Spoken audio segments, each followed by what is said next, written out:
The text message from Mum came on a Tuesday morning, right as I was helping Lucy tie her shoes for school. "Need to talk, honey. Call when you can. My name is Amber." And that message was the beginning of the end. Or maybe it was the beginning of something else entirely. I just didn't know it yet. I called Mom back from the car after dropping the kids off, my coffee getting cold in the cup holder. Her voice had that sugary sweetness that always meant bad news was coming. "Sweetheart, I've been crunching numbers for the annual lake trip," she started, "and with everything being so expensive these days, well, we just can't swing it this year. Not with all the extras." My throat tightened. Extras? You know, honey, the additional rooms, extra meals. It adds up. The extras were my children. My 10-year-old son, Braden, and 7-year-old daughter, Lucy, had suddenly become line items on a budget spreadsheet. "I can chip in more," I offered, hating how desperate I sounded. "The business is doing better now." "Oh no, we couldn't ask that of you," Mom cut in quickly. "Besides, Edith already suggested we skip it altogether. Give everyone's wallet a break." Of course Edith suggested it. My perfect older sister, who never had to worry about money since marrying Bentley. "Right," I managed. "Thanks for letting me know." That evening, I had to tell the kids. Braden took it hardest. He'd been practicing casting with his new fishing rod for months. Lucy just asked if the fish would miss us, and somehow that hurt worse. "Next year," I promised them both. "We'll definitely go next year." 3 days later, I was mindlessly scrolling through Facebook when I saw it. My hand started shaking so bad, I nearly dropped my phone. There was Edith, tagged in dozens of photos. "All aboard! Family, first truck cruise life."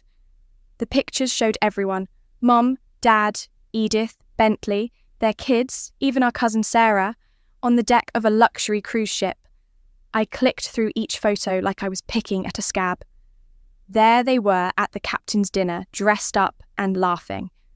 Another showed Dad teaching Edith's boys how to play shuffleboard, exactly like he used to teach me. My phone buzzed with a text from Sandra, my best friend. "Are you seeing this? Call me." I couldn't call. I could barely breathe.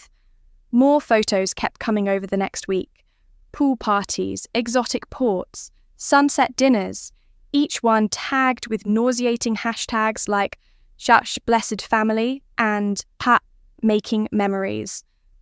Finally, I got a voicemail from Mum. "Having such a wonderful time, sweetie. The ship is gorgeous. Wish you could see it.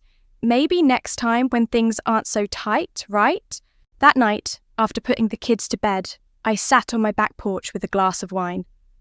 The summer air was thick with humidity and the sound of crickets. I pulled up the last family photo I had from the lake, taken the previous summer. Everyone smiling, the water gleaming behind us. I was standing slightly apart, as usual, holding Lucy on my hip. My phone lit up with another cruise photo. This time it was Edith's latest post. Nothing better than quality time with the ones who matter most. Jasher family vacation. The ones who matter most. I walked inside and found Braden's fishing rod propped in the corner, still new and unused. Beside it was Lucy's lake journal, where she drew pictures of the fish she wanted to catch next time. The wine glass shook in my hand as 17 years of being the family afterthought crashed over me at once. The constant comparisons to Edith, the subtle digs about my divorce, the way they'd slowly pushed me to the edges of every family photo, every holiday, every memory. They hadn't cancelled the summer trip because of money. They'd cancelled me. I opened my laptop and pulled up the business plan for Navitrack, my fledgling tech startup. The investor meeting was in 2 days. Until now, I'd been nervous about it. Suddenly, I felt nothing but cold determination. My phone buzzed again. Another cruise photo. I turned it face down without looking. "I promise," I whispered to my sleeping children down the hall. "We will never be left behind again." I just didn't know then exactly how I'd keep that promise, or what it would cost us all. "They're ready for you, Ms. Thomas." Willow's voice snapped me back to reality. I was standing in the gleaming lobby of Venture Capital Partners, gripping my presentation folder so hard my knuckles had turned white. "How do I look?" I whispered. Willow, my brilliant 28-year-old business partner, straightened my blazer. Like someone about to change the world. Or at least keep kids safer in it.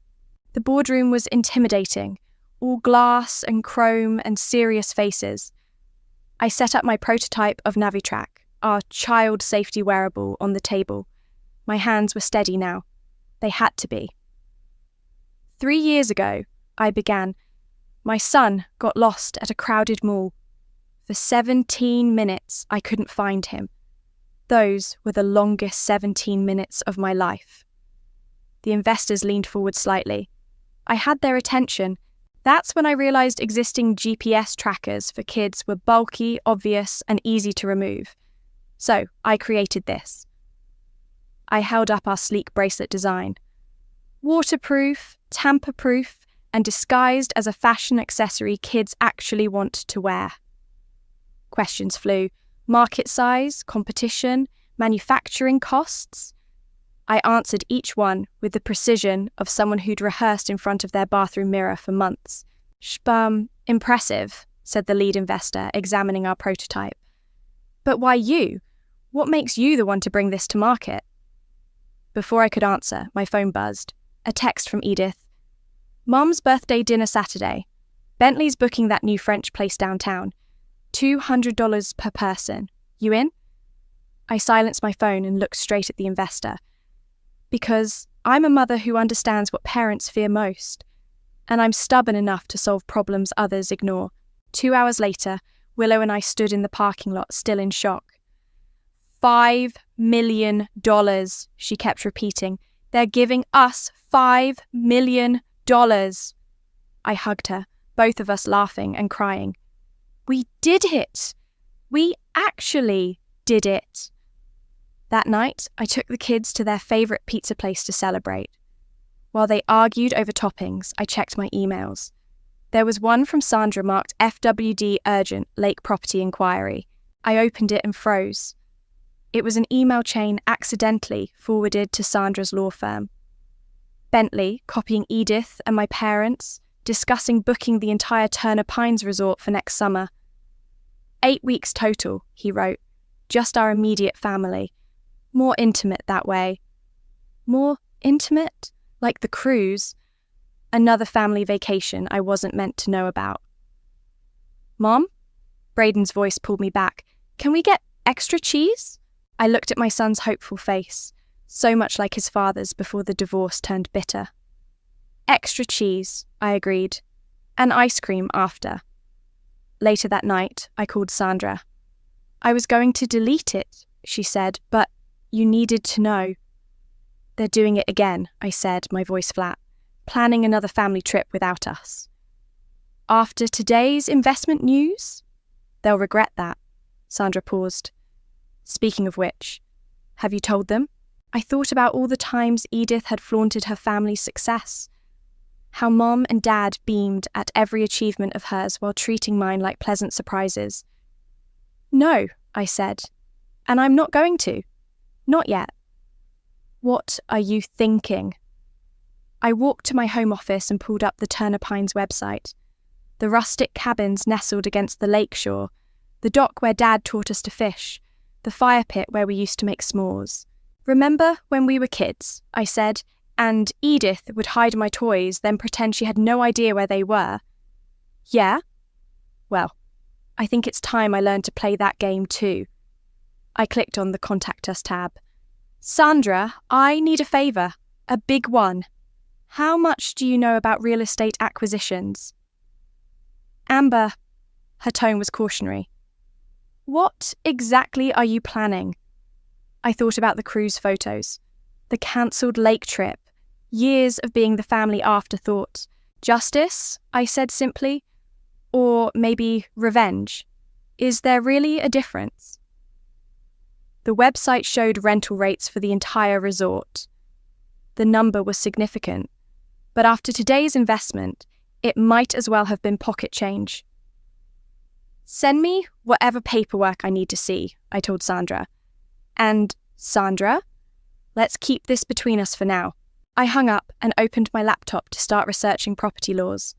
Outside my window, the moon reflected off my neighbour's pool, reminding me of the lake's shimmer at night.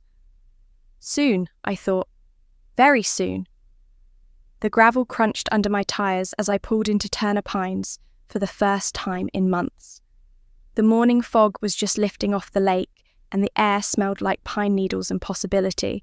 Freddie, the property manager, waited for me on the main office porch. He was exactly as Sandra had described. Weathered face, kind eyes, and a ring of keys that probably hadn't changed in 20 years. Ms. Thomas? He extended his hand. Freddie Valdez, thanks for making the drive out. Please, call me Amber. I followed him inside where a pot of coffee was brewing. I appreciate you meeting me on such short notice. Well, when a potential buyer wants to see the place. He poured us both coffee in ceramic mugs with faded lake designs. Though I admit I'm curious. We don't usually get interest in the whole property. I sipped my coffee, buying time. I heard there might be some long-term booking plans for next summer. Freddie nodded. Yeah, actually. Got a real estate agent, Bentley Little, trying to lock down 8 weeks for his family. Offering above rate too. Has he signed anything yet? Nah, just preliminary talks. Why? I pulled out the folder Sandra had prepared. Because I'd like to make an offer, not for a booking, for the entire resort. Freddie's eyebrows shot up. The whole thing? Every cabin, every dock, every pine needle. I slid the paperwork across his desk. And I can close within 30 days. He whistled low, studying the numbers. This is substantial. Mind if I ask why? Through the office window, I could see the lake sparkling. Memories flooded back, teaching Lucy to swim off the shallow dock. Braden's first caught fish, countless marshmallow sticky evenings around the fire pit. Let's just say I have history here, I replied. Good history I'd like to preserve. Freddie nodded slowly. The owners have been considering selling. Place needs updates they can't afford. He hesitated. But what about the existing bookings? Bentley's family. No contracts signed means no obligations. I met his eyes. And I'd like to keep you on as manager, Freddie, with a raise. He studied me for a long moment. There's more to this story, isn't there? There always is. I stood up. Show me around? We spent the next hour touring the property. The main lodge needed a new roof, and several cabins required modernising. But the bones were good, strong, like me. Previous owners will want to move fast, Freddie said as we walked the main dock, before peak season planning starts. That works for me. I pulled out my phone and texted Sandra, "Make it happen." Just then, my phone lit up with a FaceTime call from Edith. I almost declined it, but curiosity won out. Amber! Her perfect smile filled the screen. I've missed you so much. Where are you? That looks like... Are you at a lake? Just checking out some property. I kept my voice neutral. What's up? Oh, I've been thinking about you. We all have. You should come visit next summer. We're planning this amazing family trip. Sorry, bad reception, I cut in, watching her face freeze in mock concern. I'll call you back. I ended the call and turned to Freddie, who was pretending not to listen. How soon can we start the paperwork? I'll call the owners now. He paused. You sure about this? I looked out over the lake, remembering all the times I'd watched Edith get the better cabin, the newer kayak, the most attention. Now I'd have them all. Absolutely sure. The next 3 weeks passed in a blur of contracts, inspections, and bank transfers. Sandra earned every penny of her legal fees, creating an LLC to hide my name from public records until the sale was final. Finally, on a crisp fall morning, I met Freddie outside the main lodge one last time, "Congratulations," he said, handing me the master keys. "She's all yours."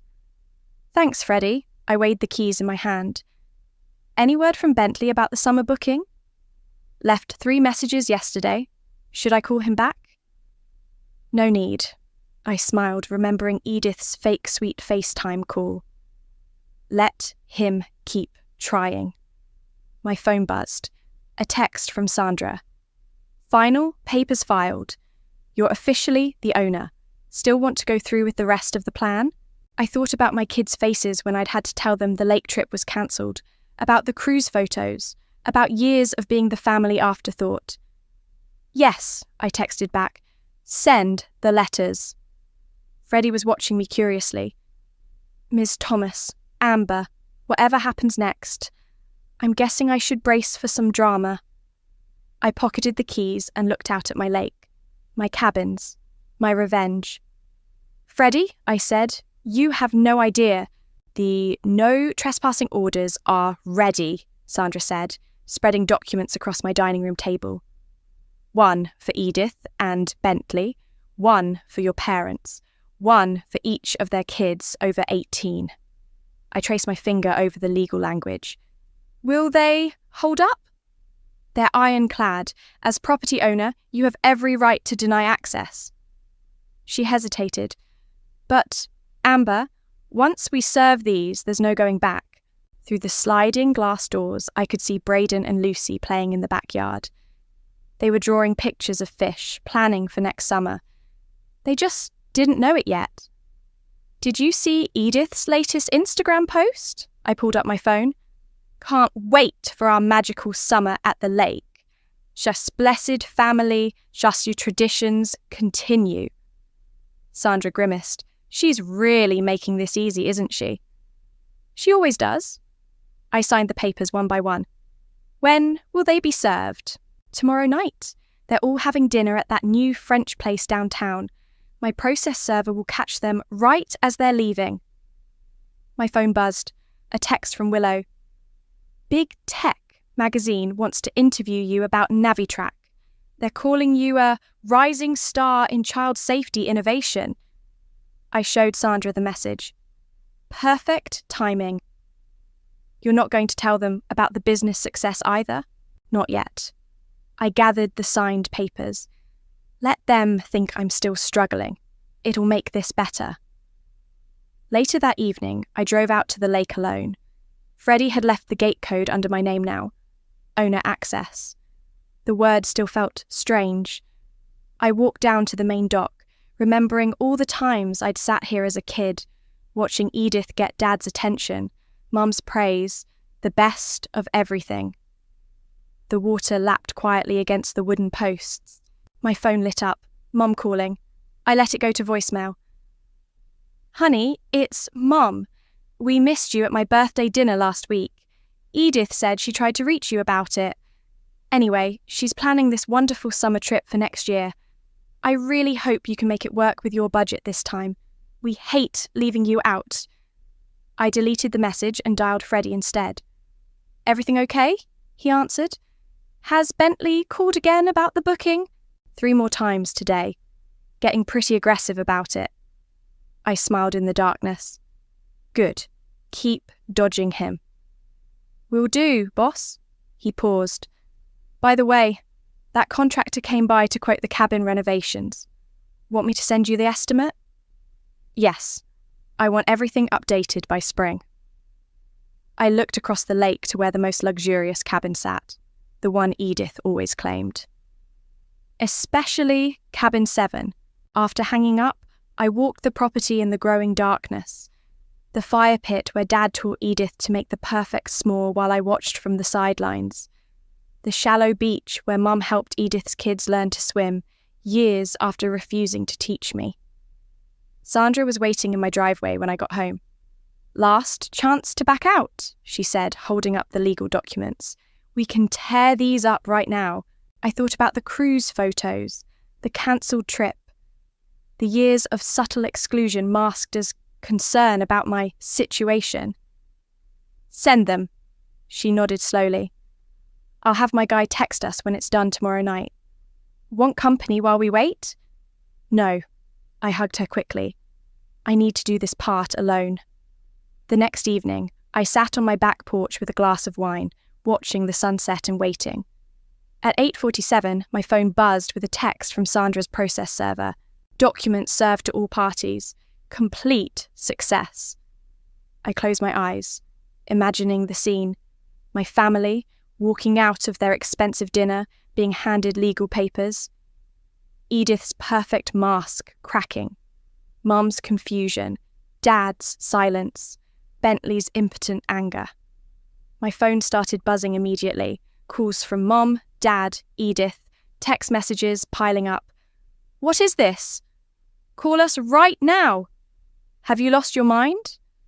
Answer your phone. I silenced them all and walked inside to check on my sleeping children. Lucy had left her lake journal open on her bed.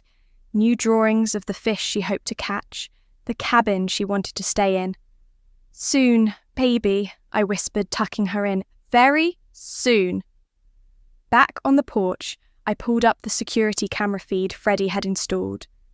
The lake was silent, dark except for starlight on the water. My lake, my revenge. My phone lit up one last time. A text from Sandra. You okay? I watched a shooting star streak across the lake view on my screen. Never better, I replied, and for the first time in years, it wasn't a lie. Mum and Dad are coming over for dinner tonight, I told the kids at breakfast. I made peace offerings. Really? Braden looked up from his cereal. Grandma and Grandpa haven't visited in forever. I know, honey. I checked my phone. 17 missed calls since last night.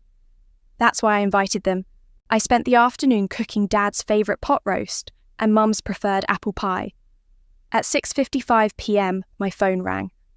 Mum's number. Amber, sweetheart. Her voice was strained.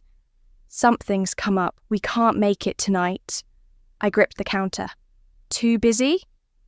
Your father isn't feeling well, and with everything that happened yesterday, maybe we should all take some time to cool off. Of course. I kept my voice steady. Feel better, Dad. I hung up and looked at the perfectly set table, at my children's expectant faces. They're not coming, are they? Braden asked quietly. Before I could answer, my phone buzzed with a notification. Freddie had sent me security camera footage from the lake. I clicked play. There they were. Mum, Dad, Edith, and Bentley, having what looked like a heated discussion on the main dock. Trespassing, despite the legal orders. Edith was gesturing wildly, Bentley pacing. I forwarded the video to Sandra with the message, options. Her reply was instant. Police or private security? I watched my family arguing on my property, planning God knows what. Neither, I typed back. Not yet. Let them dig their hole deeper. My phone kept lighting up with messages. Edith had moved from texts to email. How dare you do this to our family after everything we've done for you? You ungrateful, spiteful little girl. You think you can just buy our memories, our traditions? You're pathetic. I screenshotted the email and saved it to a folder labelled evidence. The doorbell rang. I opened it to find a courier holding an envelope. Delivery from Mr. and Mrs. Little, he said. Inside was a formal letter from Bentley's law firm, threatening legal action for emotional distress and interference with family relations. I was still reading when Lucy tugged my sleeve. Mum, since Grandma and Grandpa aren't coming, can we have pizza instead? I looked at my daughter's innocent face, then at the legal threats in my hand. You know what? Yes, and ice cream. And we're eating in front of the TV. Later that night, after the kids were asleep, I got an anonymous letter in my email.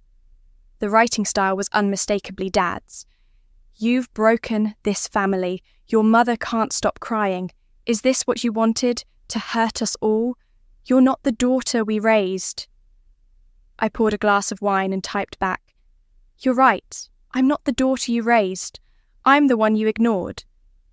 Then I deleted it without sending. Instead, I called Willow. The magazine interview is tomorrow, she said. What's our angle? Success through adversity, I replied. Single mum overcomes obstacles to protect children everywhere. And Willow? Make sure to mention our company valuation. You're finally going public with the investment news? Time to show all my cards, I paused. Well, almost all of them. My phone buzzed. Another security alert from Freddie. This time showing Bentley examining the cabin locks, testing windows. Getting interesting over here, Freddie texted. Want me to confront them? No, I replied. Just keep recording.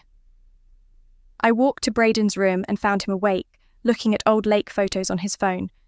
Hey, buddy, I sat on his bed. Want to hear a secret? He nodded. We're going to the lake this summer, all of us. His eyes lit up. Really? But I thought... Things have changed. I smoothed his hair. I promise you'll never miss another summer there. Does Aunt Edith know? Not yet. I kissed his forehead. But she will. Back in my room, I opened my laptop to find an email from Mum. Subject line. Please, read. Whatever we did to hurt you, we're sorry. But this revenge... It's beneath you, Amber. You're breaking your father's heart. Call us, please. I closed the laptop without replying and walked to my window. The night was clear. Stars bright, like they always were at the lake. My phone buzzed one last time. Sandra, you okay? This is getting intense. I thought about the dinner no one came to. The legal threats, the guilt trips, the trespassing. They think I'm breaking the family, I typed back. But you can't break what was already broken. You can only rebuild it on your terms. And these are your terms? I watched another shooting star streak across the sky. No, I replied. These are just the opening moves. Your sister just went nuclear, Sandra said, sending me a link. Check Facebook. Edith's post was already going viral in our local community. My own sister bought an entire lake resort out of spite, just to keep our family from making memories there. Some people let divorce and bitterness poison their souls. Pray for her. Bogart Toxic's family started to pray for healing. I was still reading the comments when Willow called. Have you seen the magazine article? It's trending! I switched tabs to the tech magazine's website. There it was. My face on the digital cover. Navitrack CEO revolutionizes child safety. How one mother's fear became a $50 million innovation. Perfect timing, I said, watching the article spread across LinkedIn. How's the stock price? Up 40% since opening. Willow paused. Your family's going to see this. That's the point. I posted the article to my own LinkedIn with a simple message. Success isn't about who believes in you. It's about believing in yourself.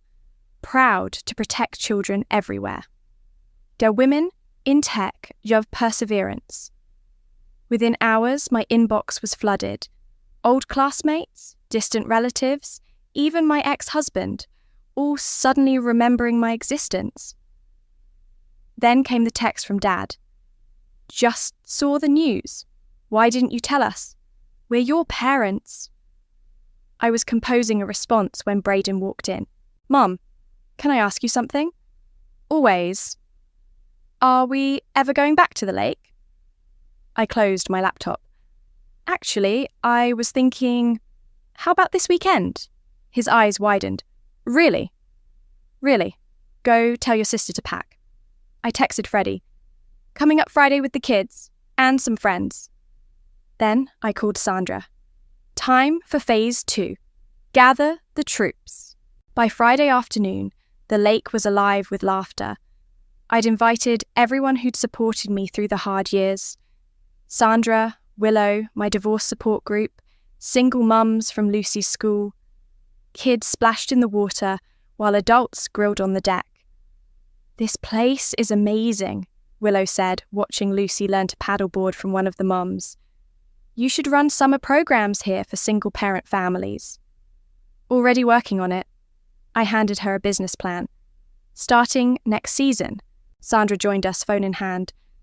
Heads up, Edith's post is getting attention. Local news wants to interview her about the family dispute. Let her talk. I watched Braden teaching his friend to fish. Truth has a way of coming out. Speaking of truth, Sandra nodded toward the gate. We've got company. A familiar car was pulling up the drive. Mum's silver SUV. Want me to call security? Freddie asked, appearing at my side. No. I stood up. I'll handle this. Mom got out looking smaller than I remembered, clutching her purse like a shield. Amber, her voice cracked. I saw the article, the business. Why didn't you tell us? Would it have changed anything? I kept my voice level. Would you have cancelled the cruise? Included us in the lake plans? We never meant to hurt you. Really? I gestured to the happy scene around us. Because this is what family looks like, Mum. These people showed up when you didn't. They celebrated my successes while you were busy celebrating Edith's. We were wrong, she whispered, but this revenge, buying the lake, it's not you. No, it's Edith. It's what she would do. I met her eyes. I learned from the best. Grandma. Lucy's voice cut through the tension as she ran up, dripping wet. Want to see me paddleboard? Mum's eyes filled with tears. I should go. Yes, you should. I picked up Lucy. Because you're trespassing. And unlike you, I actually mean it when I say family only. I turned away, carrying Lucy back to the water where her new friends waited. Amber, please, Mum called after me. Don't do this. Already done. I didn't look back. Tell Edith she can do all the interviews she wants. I've got nothing to hide anymore. That evening, after everyone left and the kids were asleep in their cabin, I sat on the main dock watching the sunset. My phone buzzed with a text from an unknown number. Bentley. This isn't over. You're not the only one with resources. I smiled and typed back. Actually, it is over. You just don't know it yet. Sandra joined me on the dock with 2 glasses of wine. Your mum's visit will add fuel to Edith's fire, she warned. Good. I took a sip. Let it burn. You know what happens next, right? I watched the last light fade from the lake, my lake, and thought about the next phase of the plan. Yeah, I said. The real fun begins. The local news van pulled up to Turner Pines just as I finished my morning coffee. Edith had finally gotten her interview, and she'd chosen to do it right at the lake's entrance. Perfect. They're here, Freddie texted. Want me to run them off? No, I replied. Let them set up, but keep recording. I watched from my office window as Edith positioned herself perfectly, the lake gleaming behind her. Mum and Dad stood off to the side, trying to look appropriately concerned for the cameras. My phone rang. Sandra. You watching this circus? Front row seat. Want me to send the cease and desist? Not yet. Let's see what she does first. The reporter was setting up when I walked outside, making my way casually to the dock. Right on cue, Edith spotted me. There she is! She pointed dramatically, her voice carrying across the water. The sister who stole our family's happiness. The camera swung toward me. I kept walking. Amber, the reporter hurried over. Care to comment on your sister's allegations? I turned, smiling my best CEO smile. Which allegations? The ones about me being bitter and toxic? Or the ones about me stealing happiness? You know exactly what you did. Edith stormed over, Mum trailing behind her. You bought this place just to hurt us. Actually, I pulled out my phone. I bought it as an investment, part of Navitrack's community outreach program. We're converting it into a summer camp for children of single parents. The reporter's eyes lit up. The child safety company that just hit the NASDAQ? The same. I met Edith's gaze. We're starting renovations next week. In fact, I should thank my family. If they hadn't excluded me from their plans, I might never have seen the property's potential. That's a lie! Edith's perfect mask was cracking. You did this for revenge! Honey, Mum reached for her arm. Maybe we should... No! Edith jerked away. She's trying to rewrite history. We never excluded her. She couldn't afford... The cruise, I finished quietly. Funny how that worked out while you were all claiming financial hardship. The reporter was scribbling frantically. Or maybe, I continued, you meant the summer booking Bentley tried to make. The one where he specifically requested that no other families be allowed on the property during your stay. Dad stepped forward finally. Amber, please. This isn't how our family handles things. No, our family handles things by pretending they're not happening, by letting Edith make all the decisions, by treating me like an inconvenience since the day I was born. That's not true. Mum's voice broke. Really? I pulled up photos on my phone. Should we go through these? The cruise pictures, the family-only dinners I wasn't invited to, the... Enough! Edith lunged forward, trying to grab my phone. The camera caught everything. Mrs. Little, the reporter called out, are you attempting to assault your sister on her private property? Edith froze, realizing what she'd done. Her perfect image shattered on camera. This interview is over, Bentley appeared, trying to salvage the situation. We'll be pursuing legal action. No, I cut in. You won't, because if you do, I'll countersue for harassment, trespassing, and attempted assault, all of which I have on video. I gestured to Freddie's security cameras. And, unlike you, I can afford a very long legal battle. The silence was deafening. Now, I continued, you're all trespassing. Again. So either leave voluntarily, or I'll have you escorted out. Your choice. You've destroyed this family, Edith spat. No, Edith, you did that. I'm just done pretending it never happened. I turned to the reporter. If you'd like a real story, I'd be happy to show you our plans for the summer camp. We're partnering with several domestic violence shelters to provide safe vacations for families in transition. As security led my family away, Mum looked back one last time. Was it worth it? She asked softly. Hurting us like this? I watched them go. The people who had shaped my whole life with their subtle cruelties and casual exclusions. Yes, I said, but they were already too far away to hear. Later that night, alone on the dock, I finally let the tears come. Not for them, but for the little girl who had spent years believing she deserved less, who had watched from the sidelines as Edith got everything. My phone lit up, Sandra checking in. You okay? I wiped my eyes and looked out over my lake, where tomorrow my kids would swim and laugh and make new memories. No, I typed back honestly, but I will be. And for the first time in my life, that felt like enough. Mum! Mum! I caught one. Braden's voice echoed across the lake as he held up his fishing rod, a small bass thrashing at the end of the line. I rushed to help him reel it in, showing him how to hold the fish for a quick photo before releasing it back into the water. His grin was brighter than the summer sun overhead. Just like you taught me, he said proudly. Just like I taught you, I agreed, remembering all the times I'd watched Dad teach Edith's kids instead of mine. Lucy came running down the dock, waving a letter. Mail came! I recognised Mum's handwriting immediately. This was the third letter she'd sent since the news interview went viral. I'd burned the first two without reading them. Want me to get rid of it? Sandra asked, appearing beside me with coffee. No.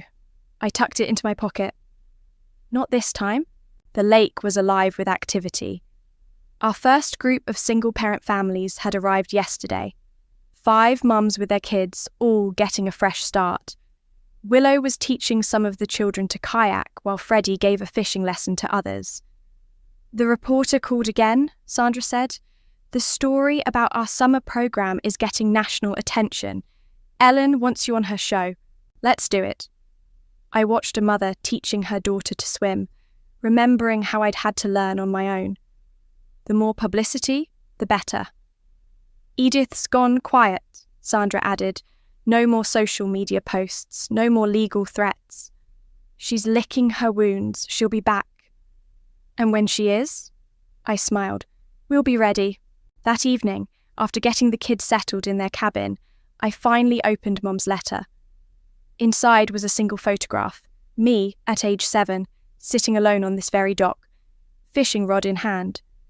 Her note was simple. I found this while cleaning. I don't remember who took it, but I remember that day. You caught your first fish, and no one was there to see it. I'm sorry I wasn't there. I'm sorry for a lot of things. Deep thoughts? Willow joined me on the dock, handing me a glass of wine. Just ghosts, I replied, tucking the photo away. The renovation plans are finalised, she said. Construction starts next week. You sure about converting Cabin 7? Cabin 7, Edith's favourite, the one she'd always claimed first. Absolutely. It'll make a perfect community centre for the families. My phone buzzed, a text from Dad. Saw the news about the summer programme. You've built something good here. Wish we'd seen your strength sooner. I didn't reply, but I didn't delete it either. Lucy appeared in her pyjamas, clutching her lake journal. Can we make s'mores? Soon we were all gathered around the fire pit. My kids, Sandra, Willow, Freddie, and our guest families. The night air was thick with the smell of chocolate and wood smoke. Tell us a story, one of the children asked. I looked around the circle of faces lit by firelight. At my son, confident and kind. At my daughter, drawing new memories in her journal. At these families finding their way back to joy. Once, I began, there was a little girl who thought she didn't deserve nice things. Later, after everyone had gone to bed, Sandra found me still at the fire pit. You never answered my question, she said. Was it worth it? I thought about Edith's public meltdown, Mum's letters, Dad's text, the families now sleeping peacefully in cabins that once felt like forbidden territory. Look around, I said. We took something broken and made it into something beautiful. That's better than revenge. But you still got the revenge, Sandra grinned. That too. A shooting star streaked across the sky, and I remembered all the wishes I'd made on this lake as a child. Wishes to be included, to be enough, to be seen. Mom, Braden called from his cabin, can you tuck me in again? Coming, honey. I stood, brushing sand from my jeans. You know what the best revenge is, Sandra? What's that? Living well, and making sure no other child feels as alone as I did. I headed toward my son's voice, leaving the ghosts of my past where they belonged. Behind me, in the dark, while I walked toward the light of something better. Not an ending, but a beginning. And this time, I was writing the story.